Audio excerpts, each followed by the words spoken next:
అందరికీ నమస్కారాలు. మన రాష్ట్ర అభివృద్ధి ప్రదాత శ్రీ నారా చంద్రబాబు గారి నాయకత్వంలో ఈ నెల 21వ తేదీన యోగా డే సందర్భంగా దేశ ప్రధానిని విశాఖపట్నానికి ఆహ్వానించి ఈ రోజున యోగా డేని నిర్వహించడం మనందరికీ ఆనందదాయకమైనటువంటి విషయం.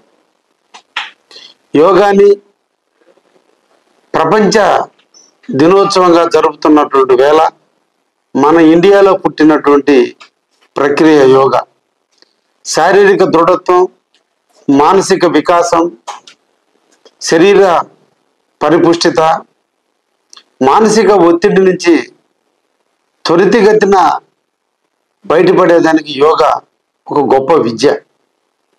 అందరూ కూడా యోగా విద్యని అభ్యసించాలని, యోగాని రోజుకి 30 నిమిషాల పాటు మన అందరం కూడా చేయగలిగితే సగం జబ్బులు మనకి తగ్గుతాయని చరిత్ర చెబుతుంది.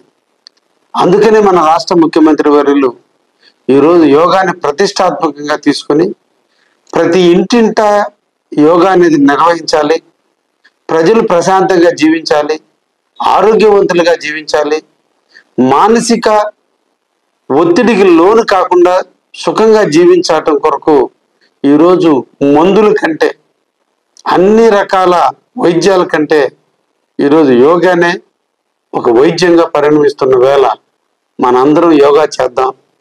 రేపటి 21వ తేదీన కావలిలోని స్టేడియంలో, వెంగళరావు నగర్లో ఉన్నటువంటి బిట్స్ కాలేజీ పక్కన స్టేడియంలో మనం కూడా యోగాలో పాల్గొందాం.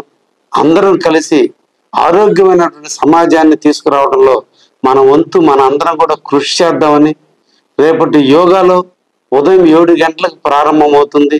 తప్పకుండా కావలి నియోజకవర్గ ప్రజలందరూ, ఉద్యోగస్తులు, రాజకీయ పార్టీలకు అతీతంగా అందరూ కూడా దాంట్లో పాల్గొని మనం జయప్రదం చేద్దాం.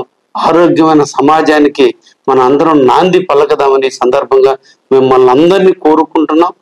రేపు జూన్ 21వ తేదీన మనం ఉదయం 7 గంటలకి కావలిలో ఉన్నటువంటి స్టేడియంలో మన అందరం కలిసి యోగా చేద్దామని చెప్పి మిమ్మల్ని అందరినీ ఆహ్వానిస్తూ మీ కావలి ఎమ్మెల్యే, కాపుగాసే ఎమ్మెల్యే.